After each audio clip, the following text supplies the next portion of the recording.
And we are officially live. Hello to all my BC Wrestle Pod nerds out there.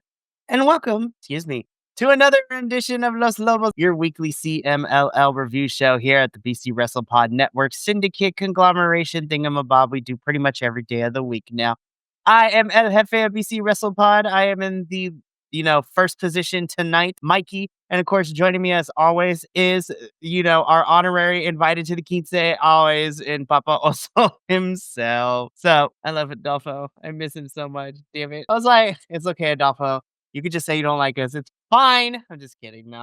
No, but Adolfo will be back next week. I am so happy that, he's on the up and up. The body is a crazy thing. But we are going to have a lot of fun tonight. And of course, joining us as always in the chat is our unofficial co-host, friend to the channel, primo to the channel, hermano to the BC WrestlePod family. Agent Lo-Fi is in the house.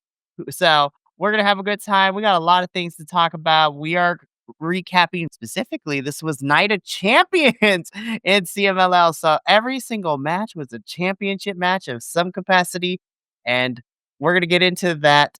But before we do, we'll quickly run through the announcements. If you like what you see here and you want to explore more of our full live stream and edited reviews, you can follow us and subscribe on YouTube or follow us on Twitch or Kick. Whatever your preferred platform is for streaming/video consumption content is. But we also understand that full-length reviews may not be up to your speed, or you do not have the time. But if you still want to get involved in our little community, then follow us on the social medias at BC WrestlePod. We do report cards for all the weekly shows, the pay-per-views. We give you previews as to whether or not an episode of television is going to be good or not, according to us. And you know what? We just have a blast on the internet doing a lot of stuff. We also have ways that if you want to support us financially, there are two main methods of doing so. One is to donate to the BC WrestlePod Ko-fi, whatever you want to call it. That little friend is going to be popping in ever so often during a review in the chats. So make sure that you can click the link and to help us keep the metaphorical and possibly physical lights on for BC WrestlePod, because this is an undertaking. And you know what? We do a lot. So we want to keep this going as much as we can, but we need as much help as we can get. But on top of that, if you want to support us financially, but also, get something nice for yourself, then we have our merchandise. So if you want to cop a BC WrestlePod, shirt or whatever, we have everything. We have all of our merch for our review teams, and we also dropped 4 special limited edition collection that are available until they are no longer doing so. And I brought pictures this time. So let's get into the slideshow really quickly. We have all of our new collections are tied to charities of some sort. So first, if you're feeling into the fall season, we have our Pumpkin Suplex Latte collection, which, is here for all your basic white girl needs. And the charity associated to our fall collection is No Kid Hungry, which provides meals for children during the holidays as well as the back-to-school season. We also dropped a limited edition collection just in time for Latino Heritage Month, and part of the proceeds will be donated to different organizations that help preserve the arts, whether it's performing, visual, media arts of Latin artists in Latin countries from around the world. And just dropped today is our special double collection for Halloween. First and foremost, giving homage to the grindhouse style of posters and artwork, we have dropped our Botox Skeletor shirt, which anybody who has tuned into our review for a very long time know that this is our running joke, but we wanted to make it extra spoopy. So we give an homage to the grindhouse film genre, and this is also tied to a charity called Haunters Against Hate, which is an organization that provides like scare zones and, Halloween haunts while also fighting, hateful people. So that's always a good one. And then finally, for a little bit more on the fun side, we have our Monsters of the Max collection, which is our ode and homage to, our interpretation of the Monster Mash. So we have our Sasquatch in a luchador mask dancing in the middle of the ring with the rest of the classic Halloween monsters that we expect from it. And part of the proceeds will be donated to the Wildlife Conservation Organization because, nature is beautiful and we want to preserve it. So That's always a good thing. But if you want to get all of that, then link in the description of this video and in the chat below to get all those cool merchandise. I have way too much time on my hands, you guys, but I digress. Anyways, with that out of the way, let's just jump straight into this because Papa also, we got a lot of championship matches to talk about tonight. I wasn't sure how I was going to feel. I was just like, damn, these were really good. I can't wait to talk about all of these. So let's just kick things off. We opened up Viernes Espectacular this week with our first championship match. So again, all these matches that we are going to be discussing tonight are from Night of Champions for CMLL, which is, of course, everything was on the line, or at least most things were on the line with CMLL. And they're like 15,000 championships. It's crazy. But we kick things off with our, micro estrellas championship, in which the champion going into this match was Tengu, taking on the challenger and Gemalito. So all the challengers were decided by a vote from the peoples, and they have chosen Gemalito to be the champion. I laughed my ass off. I'm not gonna lie. I had such a blast with this one. I was like, okay, it's the Mikas. We know what we're getting with all of this. This was a lot of fun. This was a bit on the shorter side, but given the fact that what matches were given time and later in the second half of the show, it's like, yeah, some time was going to be cut, but I had a fun time with this one. Agent Lo-Fi already coming in with the takes. Is like, I can't tell this was match of the year or decade. Give Gemalito all the belts. Oh my God, I love this one. And I mean, spoiler alert, Gemalito does walk out as champion, so he beats Tengu. So your winner and new meet champion is also, this is what kicked things off for us on this Night of Champions. What did you think of this opening bout? Hilarious. I think this is my second one of the Meek Reyes. I think, and they're just fun. I don't know. I can't rectify it within myself. I don't know what it was. I just thought I found myself laughing a lot and enjoying it and just having a good time. So I guess that's all that really matters. Listen, we watched Lucha Libre. It is okay. Like when we saw the micros were on the card, it's like we know what we're getting into. It's fair. Don't feel bad. We love tiny people fighting. It's great. Yes, and I was happy that Gemalito won. So yeah, I have to agree with you. Also, Agent Love Fight Gemalito's gear was it was point. pretty cool. You listen. There were a lot of outfits on point this episode. I don't know if it was because it was Night of Champions, but there was a lot of people that showed up and showed out, and I was here for all of it. I was like tens across the board. But again, Gemalito is your new Micro Estrella champion, so this was a lot of fun. This definitely set the tone for the rest of the evening. And we would continue that energy going into our next championship match, which I was just like, so for the CMLL World Middleweight Championship, this is the champion and Papa Oso's baby daddy, Templario, taking on the challenger in Mr. Viano Dres Jr. This was great. I had a good time with this one. Again, this was for the middleweight championship. I don't know what it is, but a more aggressive Templario is what I'm always here for. And it kind of shows up in his kind of arsenal and style that he ends up bringing to this match. But again, even with the Aniversario show, I'm becoming such a more and more a bigger fan of Viano Jr. and all the Vianos, really, because they are fantastic. Of course, I'm not going to lie. Had Templario lost, this would have been a whole different podcast. And it would have made for great content anyways. Yeah. I would have gotten a text message, be like, I'm distraught. I can't be on this podcast. And you know what? I would have come to understand. Spicy Papa also is great though. But of course, Templario does end up retaining his middleweight championship and still your CMLL middleweight champion you'll love him to see it. However, I also have to agree with H and Lo-Fi in this point too, that this was a fun match and Viano gave it everything he had in this match, which made it very entertaining to watch. Papa also, second match of the evening. What did you think of this middleweight championship fight? Any fight that Templario is in, I am all about. And I have to agree. I thought both of these men put it all out there. It did fit. I agree with you. It did feel there was something grand about it. And I'm not really sure what, but maybe it was just the sheer charisma or whatever coming off, the energy, electricity coming off these two men. But I agree. This match just felt massive, and both of them, they literally, I honestly believe, I think they both came into this ring They dropped it all in the ring. Nobody held. I didn't feel like they held back. I felt that this was like, we're doing this. Let's do it. We gave it our all. So, oof. Listen, if that man came up to you and be like, "Hey, baby," I'd be like, I don't Mhm. think we would see Will for a couple weeks, y'all. Nope, you would Be like, "Hey, where's Will?" He's like, "Oh, he's with Templario." Enough said. And then I would get the tea from him later. No, but this was such a big this was again, yeah, like what you and Agent Lo-Fi said, this felt like a big fight energy type of match. And this was so good. And you know what? I forgot about this little fact too, that the card order was based on total fan votes. So obviously, this was nuts that this was his opening second. And I was just like, oof, where are we going from here, y'all? And well, we didn't have to wait long for our answer because again, we get our next championship match, this time for the Mexican National Trios Championship.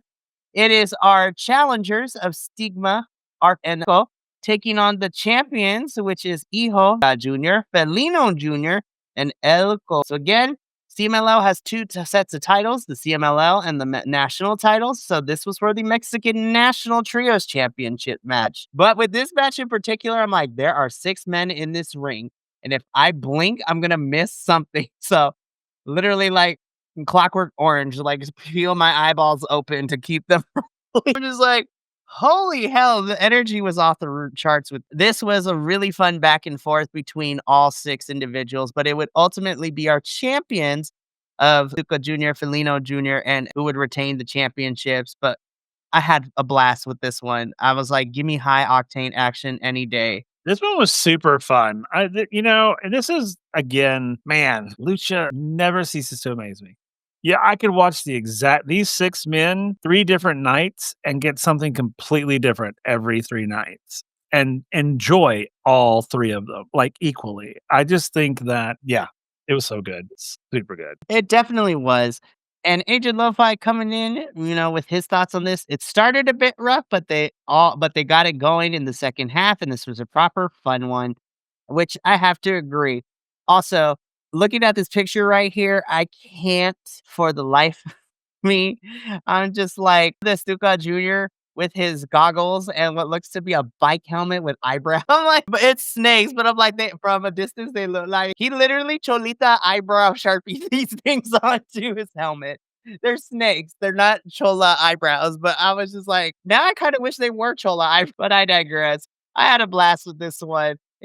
It was a little touch and go from the beginning, but then once we got into the second act, if you will, of this match, this was fantastic. And I was just like, oh man, I can't wait to see what's next. Listen, so give you a little bit of backstory. So this past weekend, like, I promise there's a point to this. This past weekend, I was at my friend Uriel's house, and we were watching AEW All Out Toronto, and of course, Mascara Dorada was in the triple threat for the AEW Unified Championship with him, Inosuke Takeshita, and Kazuchika Okada. The long story short version of it is by the end of this match, my friend Uriel is now a huge fan of Mascara Dorada.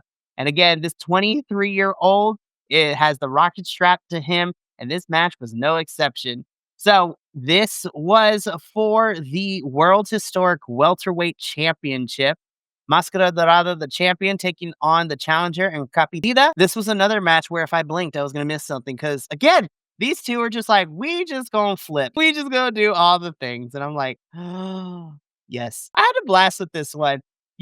Captain Suicida especially has been getting a push a little bit, if you even want to call it a push. He's been appearing more on Viernes Espectacular. I think this is a really solid match between Mascara Dorada and him. Not necessarily my favorite, because I feel like we kind of, both men were a little bit more reserved, at least towards the middle of this, and then kind of kicked it up. But then the match was over. I was like, oh, I feel like we got into third gear, but never truly in fourth. But I still had a great one. But you know what? I would love to see them be able to get some more reps in and then come back and give it a little bit more.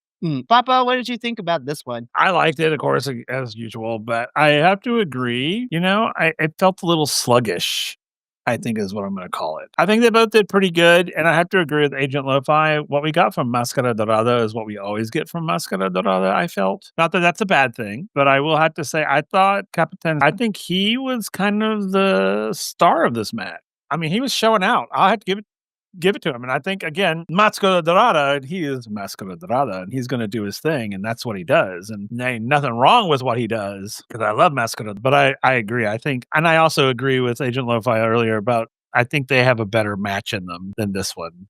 Oh yeah, there it is. I agree. I think there's a stronger match that can happen between them. I think. So Agent Lo-Fi coming in, Capitan has been really inconsistent the past couple months, so this was good to see from him, which I tend to agree too. Again, if Capitan continues to be as consistent as this match was, I think would love to see more from him come 2026, really, and the rest of this year if we're going to. But Mascara Dorada once again retains his world historic welterweight championship. And then we move on. I kid you not, Papa. I needed to know where the icy hot was. I needed to get this. Okay, I know that India, Sui, and Kira individually can go hard if they need to. They're both sore in the morning. Oh my god, this was so much more hard hitting than I thought it was going to be.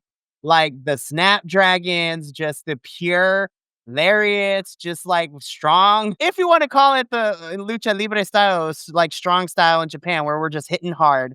Damn, these girls were going at it, and I was just like, "Oh my god, this is amazing!"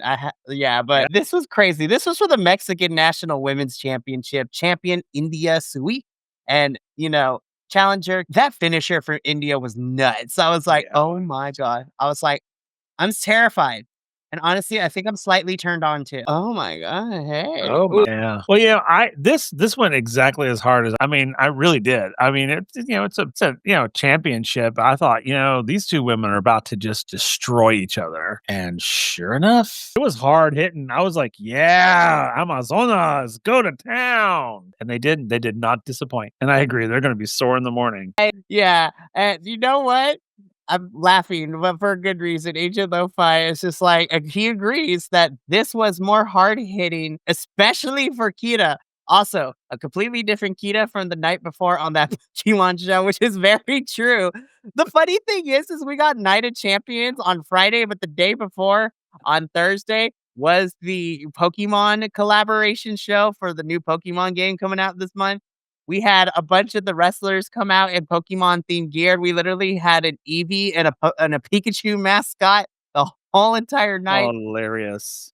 Please go watch it. Like my two fandoms crossing over video games and lucha libre and wrestling. Like you can never go. Well, I mean, you can't go wrong, but I feel like this was a crossover done right. Místico came out dressed as the Pokemon Halucha, which is a Mexican wrestler bird Pokemon. And then Hechicero came out as, which is like the very muscly four-armed Pokemon. The Amazonas came in dressed as Pokemon too. It was so fantastic. Like, I highly recommend the show. This was great. And I love this, but damn. Yeah, it was really nice to see more hard hitting from Kita. Both of these women killed it. I'm gonna be so for real. I think I'm still trying to figure out what my favorite match of this was. I think this is definitely in my top two. Agent Lo-Fi reminding us that Noche de is typically a lucha nerd show and not one that's big with the normal fans. I was just like, so Agent Lo-Fi, honest, reflections here. Are me, Papa, and, El Buntador / Adolfo, have we reached the level of great lucha nerdness now? I hope so. Maybe. I don't know. We still got a lot. Yes, I also agree. The Pokemon show was the biggest show this week, and it was probably the best. I think it was the funnest too, because everybody was there. The crowd also were wearing Pokemon hats. It was great. And yeah, it's so weird to see a Thursday show. Real honestly, because I'm used to the Saturday, the Tuesday, the Friday show, not a Thursday show. But you know what? It was really fun. And Pokemon is, I think, a really fun way you could do fun stuff with. We literally have a Mexican wrestler Pokemon. Like, you can never go wrong. But again, kind of closing out our thoughts on this match, these girls went for it. India retains her championship. Kita gets flowers because this was so hard hitting and she went for it. I had a great time with this one. So moving on to what was our semi-main event. This was, again, I was very interested to see this so high on the card, but it is what it is. This is the next level up. This is for the Mini Estrellas Championship. This is the champion, which is Tito, taking on Ando. Agent Lo-Fi, I bet the fact that you watch IWRG on a Thursday and the Pokemon show threw all sorts of whack. So again, Ultimo Dragoncito defending his mini Estrellas championship against Angelito. I thought this was a fun one. Yeah, it was. It was good. I also agree. I think it was a weird placement, but you know what? When the people speak, I mean, who am I to argue? But I really enjoyed it. It was fun. I thought, and I know that this is, and again, I don't know a lot about the culture. I'm still learning. So, and I saw that Agent Lo-Fi said that the minis are always get a ton of votes. So, I mean, I'm assuming these are very popular. These particular fights. So, I mean, I guess that's why it ended up so high on the card. And again, of course, we're approaching everything from a Western standpoint. It's like, oh, if I was putting this, I would have put them lower in the card, but because I know that, or I have a general understanding that Lucha Libre or Luchador style is very culture centered, sort of the people have a lot of say in it. So now I'm just like, okay, this it being here makes total sense. Yeah, the energy is weird from a Western standpoint, like an American idea of what wrestling should be. That is very, very true. And again, the more we cover CMLL, and well, particular for me, because I can only speak for myself, the more I watch CMLL and the more I open myself up to just more of the international brands that we cover here, the more that my perspective on wrestling has changed. And honestly, I'm kind of glad, even though even though I kill myself watching all these things, I'm glad I do because watching independents and international brands has opened my perspective up as a wrestling fan. And honestly, this was a lot of fun. Agent Lo-Fi coming in with his thoughts. This match was better than expected. Dragoncito has been rough lately, and Angelito is not one to carry. Thankfully, it worked out. And to kind of add to our conversation, most of the guys on the card rarely, if ever, mention fans to vote for them. The minis, though, this is a possible shot at a main slash semi main, which is very, very true. And you know what? In his concluding thoughts, Agent Lo-Fi says because they're so prominent on social media, the mini stars are, it beats being the opener, which, you know what, is very, very fair. So, like I said, Tito is your new mini, championship. And we move on to the main event, and probably gonna get some heat for this. This was my favorite match of the whole entire night. I was just like, listen, I know the crowd has a weird love-hate relationship with Atlantis Jr., but I thought Atlantis Jr. showed up and showed out. But let me tell you, I have slowly been coming to be a bigger fan of yours. You killed it at Death Before Dishonor back during the summer, and now we are seeing you more. Also, your mask is on point. I love Shelqua's mask. And this was my favorite match. I'm probably gonna get some heat, but this was for the World Historic Light Heavyweight Championship, Atlantis Jr. versus. But yeah, I love this match, and I have to agree with AJ Lo-Fi. Let's give a Shelhua main eventing all the things because this needs to me. Atlantis Jr. is great, but move over because Shelhua is here, and he was the star for me in this one. Papa, what did you think of this main event? So I don't understand why you think you're going to get heat liking it. I mean, honestly, I thought it was a pretty damn good match. And I like Atlantis Jr. I don't know why people have issues with him. I mean, truly, I really like Atlantis Jr., and I will have to, and I'll agree with you both about Shelhua because, man, it's like wow. He's another one that like shows up and shows out. He doesn't just show up and be like, oh, hey. And yeah, Agent Lo-Fi, of course, really quickly. Atlantis Jr. got to show off the Yave skills, so he's got him. He just doesn't use them that much these days, which I wish he used him more. I love it when he does it, but I digress. Anyways, back to you, Papa. You were No, saying I loved it. I thought it was a great match. I mean, I mean, it would probably rank up there with my favorite matches of the night for sure. I thought it was really good. It was very strong. I thought it was a good main event. I thought, I thought it ended the show really well. I mean, yeah, it was great. I had a blast with this one. Just Mhm. the whole Night of Champions was a really lot of fun. Again, because of the fact that Agent Lo-Fi says that this show is more for the lucha and wrestling nerds. I'm a wrestling nerd. I love good wrestling. Like, I don't care where it's at. Good wrestling is good wrestling, and this was a blast. Atlantis Jr. does retain the championship here, but you know what? I wouldn't have been mad if we would have get the championship. But this was a lot of fun. And to close out our thoughts on this match, Agent Lo-Fi, this is probably my fave also. And gimme of it. So it was a blast. This was how we ended the show. 2025 is in the books. I had a great time. The whole show was a lot of fun. So we are not done though. So we might be done with the review portion, but let's preview what this Friday gets in. And Papa, you already know what's about to go down. We get the pink background once again. So you know what that means. More Amazonas action. I'm so excited. And this Friday is going to be so good, y'all. Let's run this down, right? So we kick things off with the trios match, which is going to see Fuego and Es Negro taking on Raider, Espanto Jr., and so that's going to be fun.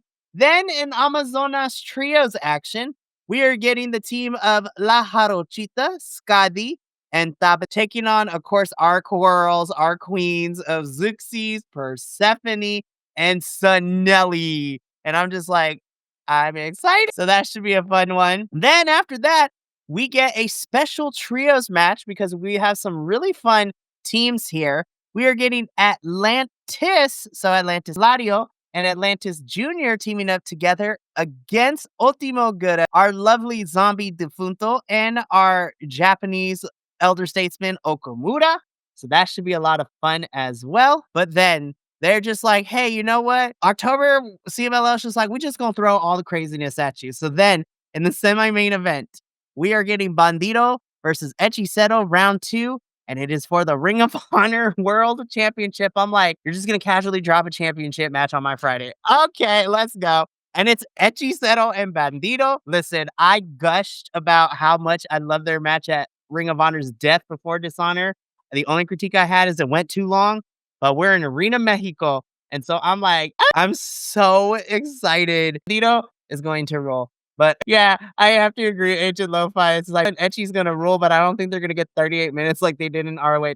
They don't need 38 minutes. Like I feel like 20 minutes was good. Should have been the stopping point at Death Before Dishonor because they were gassed by the end of it. But then because it is October and we are preparing for this women's Grand Prix at the end of the main event, we have phase 1 of the CMLL Universal Amazona Championship to crown our new Universal Amazona champion, so to speak. And round 1 is going to see these 6 compete. And the 6 competing in phase 1 is Olympia, India Sui, La Catalina, Princesa Su, and Kela. And I'm just like, yes.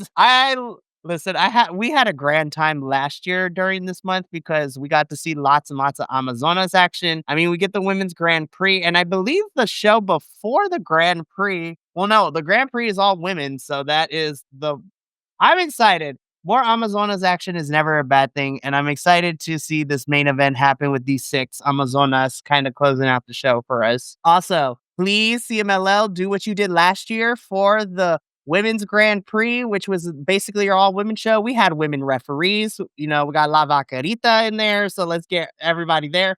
But bring back the women's Spanish commentary team. That shit was good. I loved we got the Spanish women's commentary team for the whole night. It was so good. And I'm excited. This is going to be a lot of fun. But yeah, that brings us to the end of our review portion of, CMLL. But don't touch that dial, kids, because I actually have some notes this week. It's a bit of a short one, but I had to make sure. We got a lot of action coming up this weekend in terms of CMLL folks, coming to the States to do all the amazing things. So this Saturday, MLW has their next show in Slaughterhouse. So we are going to see lots of craziness. So this is some of the stuff that is going to be at Slaughterhouse and the taping afterwards. So we are getting we're getting a semifinal, quarterfinal match here. So this is going to be a lot of fun. But we are getting Junior, versus Star Junior. So Star Junior is substituting in for Zandokan Jr., who we know is out with injury, which is very, very sad. But Star Jr. will be taking his place, and this is an Opera Cup quarterfinal match, so this match should be good.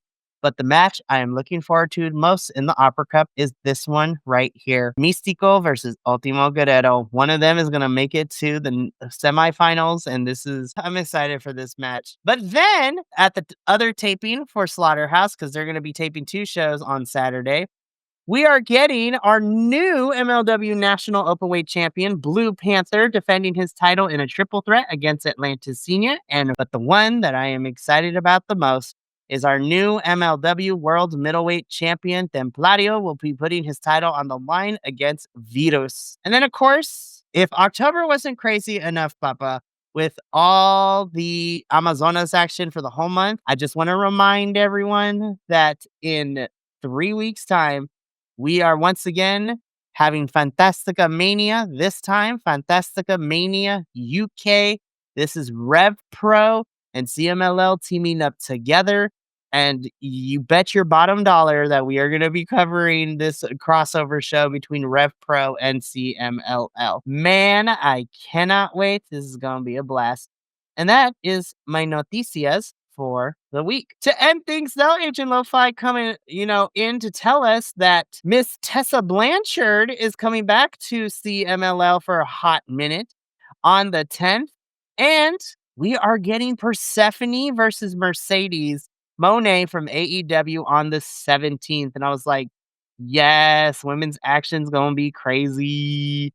I'm so excited. Well, that's going to be it for us here at Los Lobos. So before we sign off for the evening, let's take a look at what the remainder of this week looks like. So on Friday, boy, listen, Papa here and I and JT and other Will, like Friday, we are getting together. We are going to be reviewing and talking about TNA Victory Road. This pay-per-view had so much changes to it due to injuries. We literally have a whole wrestler retire from in-ring action, which we're going to talk about because we had impromptu matches. We have new champions, which I still got question marks on those. And again, we're going to be talking about that. Well, also in the back of our minds that TNA is crossing the line and it will be facing off against NXT next week, which is nuts. But we're going to be reviewing Victory Road on Friday. Then on Saturday, it is the Cavalcade of Madness. This is a triple threat because the morning is going to be seeing back-to-back reviews. First off, at 8 a.m. Pacific, it is GCW's Effie's Big Gay Brunch UK. So we are crossing the pond to review, gay wrestling, and it's great. We love to see it. Then at 9 a.m., it is Progress Wrestling's Camden Lockup, where we had some fun matches, but we had a Loser Leads Progress main event that lived up, and the women once again killed it. And then we end the triple threat of morning reviews at 10 a.m. Pacific with a review of GCW's Bloodsport. Josh Barnett has brought the, squared ring without the ropes to London. So we're going to see lots of mixed martial artists fighting, knockouts. It's crazy. We're going to review all of that. And then, as if it wasn't crazy enough, later that evening, Adolfo and I will be watching MLW Slaughterhouse. So that's going to be fun. Then we wrap up the week on Sunday with our WWE review of Raw and SmackDown, and then we will be giving our predictions for WWE Crown Jewel Perth. So that pay-per-view happening in Australia is coming up this week, which is also crazy to say. But that's going to be it for us here at Los Lobos de la Lucha.